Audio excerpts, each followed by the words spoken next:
I'm on government assistance, and I run out of money, and I had to buy Pampers for Jelani. And I had $11.42 in the bank. And I remember wrapping my son in a towel for 2 days. I remember the second day, like you said, I had my hand on Jelani's stomach, and I said, "Don't worry, baby. Mommy will never be this broke or broken again." And that day, what shifted for me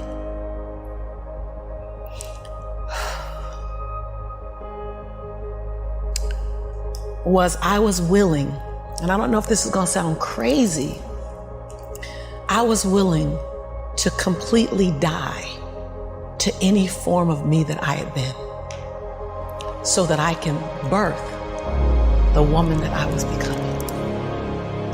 The reason why a lot of people won't become who they want is because they're too attached to who they've been. And you hear it all the time when people say, "I've always been this way." Okay, well, if that's working for you, keep doing that. I knew it wasn't working for me any longer. I had hit my version of rock bottom. So I was willing to let go of everything and everybody. See, another reason why people won't get there is because the doorway is for you to fit through. You trying to carry everybody else through because you're trying to be Rescue 911. And you got to rescue you first. I am much more valuable to my family and to my community because I was willing to let them go through the door myself, teach myself, learn myself, condition myself, and then come back and get them. I'm much more valuable to them now. But I had to go through a window time of 10 years of judgment. You leaving us, hanging out with white people all the time. You going to these crazy countries. We don't know what I had to be willing to allow my conviction to make me inconvenienced. See, we want to grow, but we want to stay liked by everybody. I was willing to be my own rescue at the risk of your approval. But most of us aren't like that. Facebook is an example. We want to be liked. Well, I woke up and I like myself today, so your like is extra. My job is to like me first. I was willing to say every day, "Lisa, you like you? Lisa, are you proud of you? Lisa, are you playing full out?" Every day before I checked in with anybody else. I was willing to inconvenience my entire life. My entire life. I was willing to disrupt my entire life to buy my future, to buy my possibility, to give my dream a chance. See, we're not supposed to tuck our dreams in on the pillow when we get up in the morning. We're not supposed to leave them at home and go and fulfill somebody else's dream. We're not supposed to do that. That's not what we're wired to do.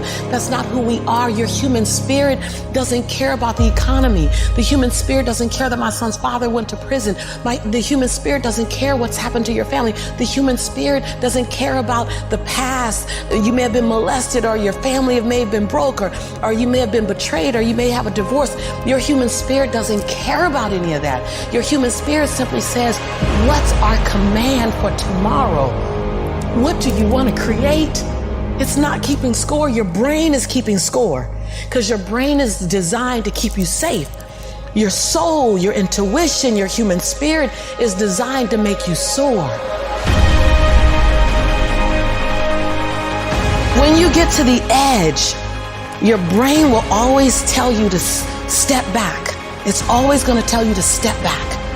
Because you can fall. Always. It's going to tell you to step back. Because before you fell, the last time you did this, you saw someone else fail. You could hurt. You could be off work. It's going to tell you. It's designed to keep you safe. So you have to be willing to play between your brain and your soul. And on some days, you got to just listen to your soul. And you got to say, "I'm going to leap. I'm going to get to the edge." Most people are at the edge, and you're standing at the edge, and you're watching everyone else fly. That's Pimp My Ride, Watch My Crib, all this stuff. Watching people's lives on Facebook. You're at the edge, watching someone else live, wondering what it's going to be like when you jump without ever jumping. And I'm just here to tell you, jump. Because only 3 things can happen. You're either going to jump and fly, or you're going to jump and fall on something soft, or you're going to fall down hard. Either way, you're going to get back up. You already know you got what it takes to get back up. Your greatest fear is not that you will fall. Your greatest fear is that you will live a full life and never fly. That you never leaped. You're not afraid of dying. You're afraid of dying before the world sees who you really are. before they really get your fingerprint, before they really feel your breath, before they really get your contribution, before they really feel you. That's what you don't want to happen. You don't want to leave this place without us knowing you were here. All I'm doing is giving my dream a chance.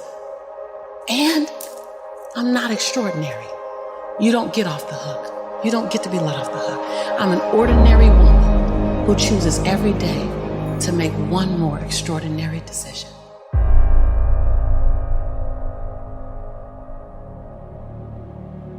Everything that I need to get back up, I have in me. If I don't have what I need, I can go get it.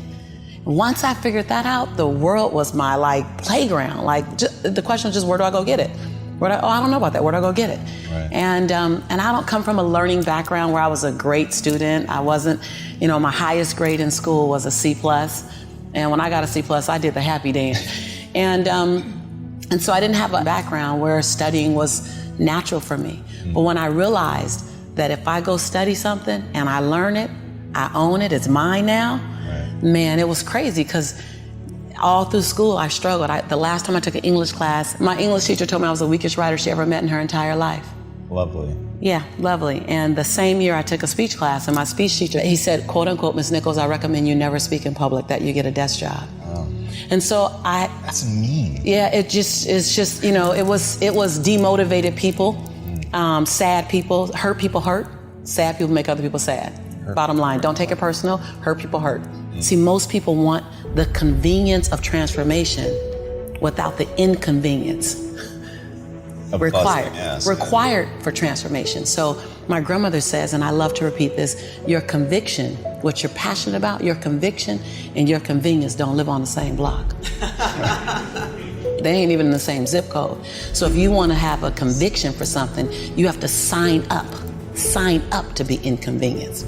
We're trying to find convictions and passion and breakthrough on the inside of our box. Well, when you realize that the box doesn't even exist, like someone made up, oh, you're playing outside the box, so we all bought into, there's a box. Well, I don't even own a box.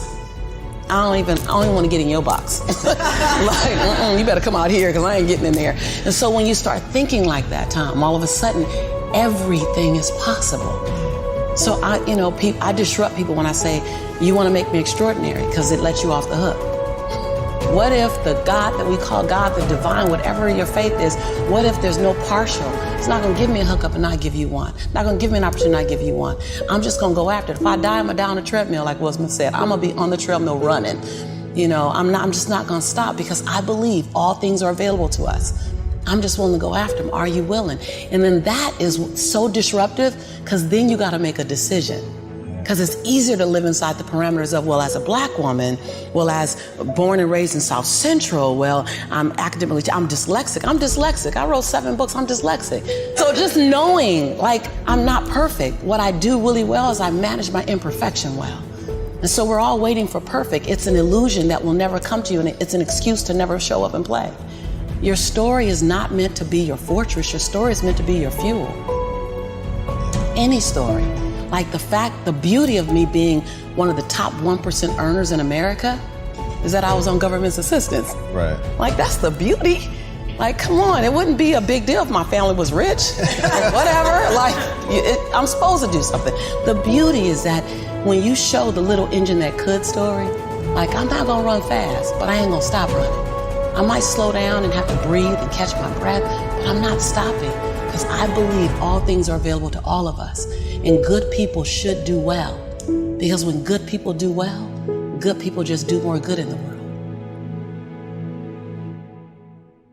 I'm that same girl who ran track for Dorsey High School, who struggled to get through high school, who got kicked out of college because I couldn't afford to stay. That was on government's. I'm that same girl.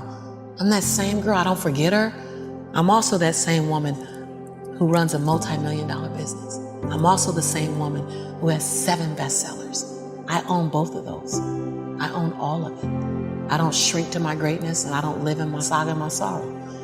If you can own your brilliance while owning your imperfections, if you can own your giant while owning your smallness, if you can live in duality, constant duality, the freedom will be earth-shaking if you can live in that. See, either you don't want to be as great as you really are, and you're trying to dim your light so that others won't feel insecure about themselves in your presence. And so you keep playing at 79 watts when you know you're supposed to shine at 159 watts. And you keep checking the temperature of the room to see what the room can handle versus just giving the room you and letting them, if your light's too bright, then let them put on some shades. Can you give yourself permission to live in the duality of your imperfections and your smallness and what you're learning and what you still have to learn and your greatness and your brilliance and your light? Can you allow them to coexist and then serve them up to the world? To love you, to see you, to inhale you, to judge you, to leave you, to love you. Some of us are just as afraid of being loved as we are to be left. If you go where you've never gone, do what you've never done, and say what you've never said, you'll become the woman and the man you've always known yourself to be.